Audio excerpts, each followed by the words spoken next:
by someone who served as a Naval Reserve intelligence officer in Afghanistan, ran for president in 2020, and served as President Biden's transportation secretary. Pete Buttigieg is here. And thank you, sir, for being here, because obviously a key question as to what's playing out and all that retaliation by Iran that Aaron was just talking about is how Americans in the Middle East are supposed to get out and what's happening. And when the president was asked today why there was no evacuation plan, he told reporters, quote, because it all happened very quickly.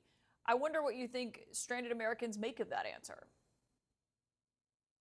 Well, it's unacceptable when the U.S. government is telling Americans they need to get out of these Middle Eastern countries. Then the U.S. government needs to be helping them do that. And, this is obviously timing that was decided by the President of the United States. So it's not as if the U.S. government, the administration, didn't know this was coming. Look, the world knew something was coming because of the military buildup. So the idea that only now are they coming up with plans to evacuate Americans makes no sense. There have been many previous instances, including, the aftermath of October 7th. That was something that the U.S., of course, did not know was coming, and still within days was mobilizing very quickly to get Americans out of the region. And here you have a case where there is a war of choosing, a war of choice launched by the President of the United States on the timeline that this administration chose. And only now are they thinking about how to evacuate the Americans who are in harm's way? It just makes absolutely no sense. Well, and as far as internally in Iran, the president has been saying it's time for the Iranian people to take over. Today he was saying not yet because it's not safe out in the streets. You're someone who previously supported working with the Kurds in Syria. There's this plan that CNN's reporting on that the CIA is considering arming Kurdish forces to help with a potential ground invasion in Iran. Is that something that when you hear it, you think is a good plan, a doable plan, something that's achievable? Well, we don't know much about that plan. I think it raises a lot of questions, especially given the lack of regard for planning that the administration has shown up until now. And it's clear on a broader sense that there's not a clear plan for achieving the mission because the president can't tell us what the mission is. What we do know is that Americans are paying the cost for this already. First and foremost, of course, the service members, some of whom have already given their lives in this conflict. And then more broadly, the entire American people, the American economy. Gas prices are already up, and that's just the beginning of the likely inflation that will be triggered by this, and just the diversion of resources and attention.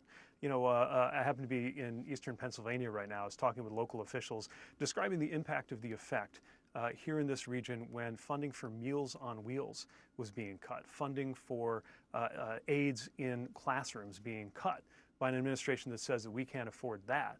And meanwhile, we've got billions being sent into the Middle East for a war whose mission, according to this administration, seems to be changing by the hour.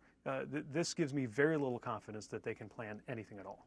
Yeah, and obviously affordability has been a key concern for voters. One thing we've heard from the administration on this front and on the criticism they faced by Democrats over this is they say, well, what were we supposed to do about Iran? They were trying to get a nuclear weapon. They have all these ballistic missiles. You talked about Iran when you were running for president in 2020. I want to remind people about your viewpoint then. Ensuring that Iran does not develop nuclear weapons will, of course, be a priority because it's such an important part of keeping America safe. And Mayor Buttigieg, to be clear, would you allow Iran to become a nuclear power, yes or no? No. Our security depends on ensuring that Iran does not become nuclear. You also told the New York Times then that it wasn't just the nuclear program that was concerning, or the nuclear potential. It was the ballistic missile program, malign behavior, threats to Israel, human rights abuses. Some of those are the same things President Trump has cited. So how do you think that they should have handled this differently? Well, I believed those things now, and I believe them then, and I believe them now. Look, Iran has been a particularly malevolent actor, and that's why under the Obama administration they figured out a way to prevent them from getting nuclear weapons without having to fire a shot. Look, we should have no illusions about the Iranian regime, and this is personal for me. When I was in Afghanistan, anytime that we were taking our vehicle outside the wire, when I was driving a vehicle between Kabul and Bagram, I knew that the IEDs that were the greatest threat to the lives of me and everybody in my vehicle could contain what were called EFPs, explosively formed projectiles, that were killing American troops left and right, that could have killed us, and that were supplied by the Iranians. They were a gift from the Ayatollah. So we should have no illusions about the Iranian regime. The question is it a smart move for the United States to launch a war committing American blood and treasure to overthrow a leader, especially when there is no plan or vision for what will come next? It's not even clear that this president is determined to overthrow the regime versus just kill some of the leaders while the broader regime remains intact.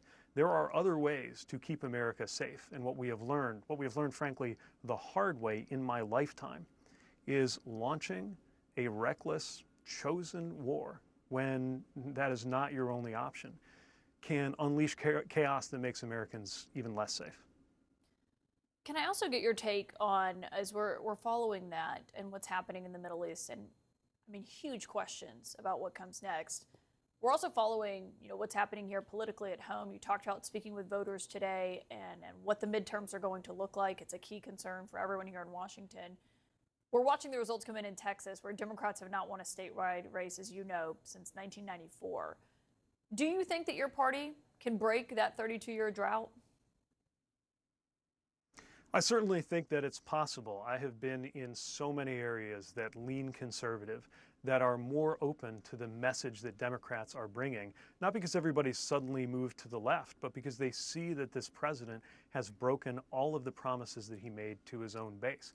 He said no new wars, no regime change, and now he's launched this war. He said he was going to come in and lower prices. He has taken actions that have directly increased prices, like making all of us pay the tariff, the tax that he slapped on so many goods, about $1,000 a household, going to that just in the last year, and taken other actions that have made it more expensive to try to get by in this country. Now, that is not a solution for Democrats. It is an opening for Democrats, because we can talk about a better, different vision. And the leaders I see stepping forward to do that are really getting a lot of traction. Again, just in the last couple of days, I've been in Pennsylvania's 7th and 8th districts, currently represented by Republicans, where there are Democratic candidates, Bob Brooks and Paige Cognetti, who I think have a very strong chance of defeating those incumbent Republicans, because they're speaking to the issues that are on people's minds. And they're even speaking to people who would consistently vote for a Republican president for saying, hey, this presidency is out of control. We at least need to have some kind of balance, some kind of checks and balances in our government at a time like this.